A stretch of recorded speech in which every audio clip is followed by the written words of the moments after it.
Terve, terve! Tehdään taas video. Edellisestä videosta onkin aikaa pikkusen. Ja mä oon Petri taas ja käsitellään näitä mun kesän kuulumisia. Mulla kävi silleen, että opiskelin Piippolassa media-assistentiksi ja jouduin keskeyttämään vammani takia, koska en saanut graafisen suunnittelun kurssia läpi, koska hahmotushäiriö. Ja näin ollen mä en oo saanut ammattitutkintoa, jota mä lähdin hakemaan. Eli mä lähdin hakemaan ammattitutkintoa. Sitten mulla kävi vielä huonommin. Mä pääsin Saleen Alppilassa, sinne olisin päässyt töihin Oulussa. Mutta tässäkin kävi silleen, että mä en pysy pystyssä ilman keppejä, eli mulla pitää olla aina yksi keppi. Ja Salessa olisi pitänyt nostaa, sanotaan vaikka 10 mehupurkkia oleva laatikko, ja se ei yhdellä kädellä onnistu.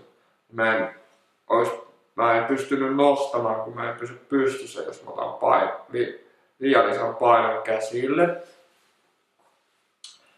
Ja kolmas epäonnistuminen tapahtui sitten tässä hiljattain.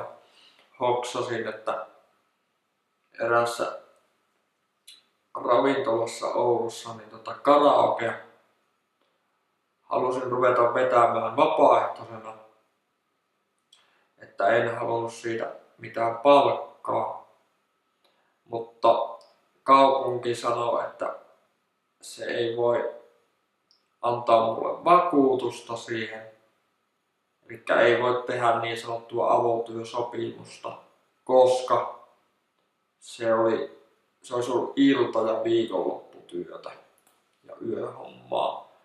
Niin nämä säännöt on vähän avotyössä, jossa voisin ollut, niin siinä ei saa tehdä iltaa, ei viikonloppua, ja työaika pitää olla 9-15 ja 6 tuntia kerrallaan 30 tuntia viikossa, eli todella tiukat säännöt ja niitä vois päättäjät vähän fiksata, että toki tiedän semmosia niinku vammaisia, jotka ei välttämättä kykenekään tekemään esim. 8 tuntia töitä, mutta itse henkilökohtaisesti olisin voinut tehdä yötä ja viikonloppua, koska kyse olisi ollut vaan 2 vuorosta viikossa. Semmosta.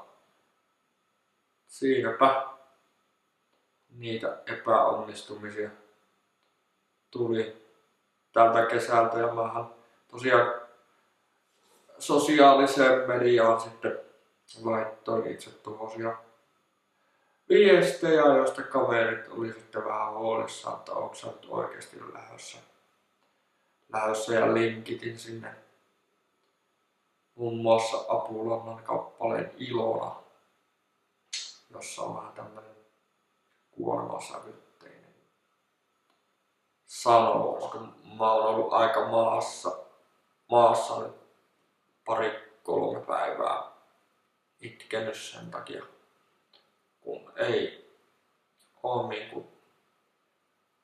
mitään vaikka mä yritän mitään, niin silti tulee kaikki lakipykälät ja sanoo, että ei saa tehdä näin, niin mulla loppuu voimat.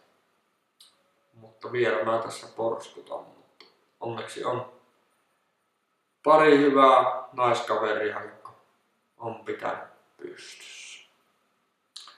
Että tämmösiä kuulumisia, eiköhän nyt mä aloitin taas kilpauintiharrastuksen, niin ainakin saa käydä uimassa, mutta enköhän mä jotain keksi päivillekin täytettä.